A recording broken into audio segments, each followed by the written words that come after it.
5월 29일 주일 청소년 매일 성경 함께 묵상해 보도록 하겠습니다. 오늘 본문은 열왕기하 15장 1절로 22절까지의 말씀입니다.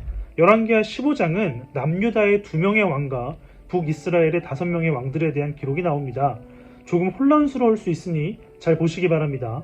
먼저 남유다의 아사랴에 대한 설명이 나옵니다. 감사하게도 열왕기에서는 잘 볼 수 없는 평가를 하는데 하나님이 보시기에 옳은 일을 했다라고 합니다. 하지만 지긋지긋한 산당을 없애지는 못했다라고 합니다. 솔로몬 때부터 있던 산당을 없애는 것이 왜 이렇게 어려울까요? 이것이 걸림돌이 되어서 아사랴도 죄를 짓게 되는데 본문에는 나오게 되지 않지만 같은 역사를 기록한 역대하를 보면 아사랴는 제사장만 해야 하는 향을 자신이 스스로 피우고자 했기 때문에 문둥병에 걸려 죽을 때까지 따로 떨어져서 보내야만 했습니다. 그 무렵 북이스라엘에서는 어제 우리가 살펴본 것과 같이 엄청난 번영을 누렸지만 하나님을 떠난 여로보암 2세는 죽게 됩니다.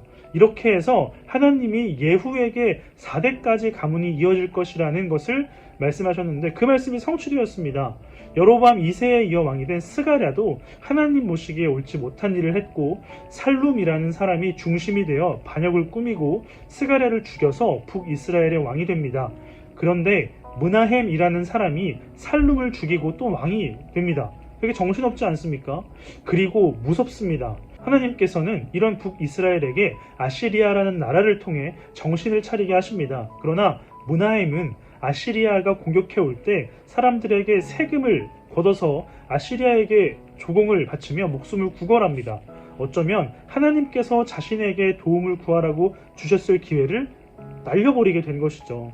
남유다도 북이스라엘도 죄에 대한 것들이 계속해서 이어지고 있음을 볼 수 있습니다. 도저히 끊을 수 없는 걸까요? 오늘 본문을 통해서 우리가 알 수 있는 것은 하나님의 은혜를 기억하는 것이 중요하다는 것입니다. 하나님은 약속을 끝까지 신실하게 지키시는 분이죠. 우리는 하나님을 두려워하는 태도가 필요합니다. 여러분, 반복은 실력을 만들어냅니다. 반복된다라는 것은 지루한 것이 아니라 하나님의 뜻과 마음, 더 나아가 신실하심을 발견할 수 있는 좋은 기회입니다. 남유다는 계속해서 산당을 제거하지 못했지만 하나님의 은혜를 누리고 있음을 기억하고 하나님이 보시기에 옳은 일을 해나갑니다. 그러나 북이스라엘은 하나님의 백성이라는 자신들의 정체성을 기억하지도 못하고 점점 더 하나님을 떠나는 모습을 보여주죠. 하나님이 아닌 세상을 두려워하고 있는 것입니다. 하나님을 두려워한다라는 말은 하나님을 하나님으로 인정하겠다라는 말입니다. 여러분은 세상을 두려워하십니까? 하나님을 두려워하십니까? 오늘은 주일입니다. 또다시 돌아온 반복되는 주일이죠. 그러나 하나님을 하나님으로 인정하는 예배를 통해 이런 것들을 느끼게 해줄 서로를 통해 하나님의 은혜를 온전히 누리게 되는 청소년부가 되기를 간절히 소망합니다.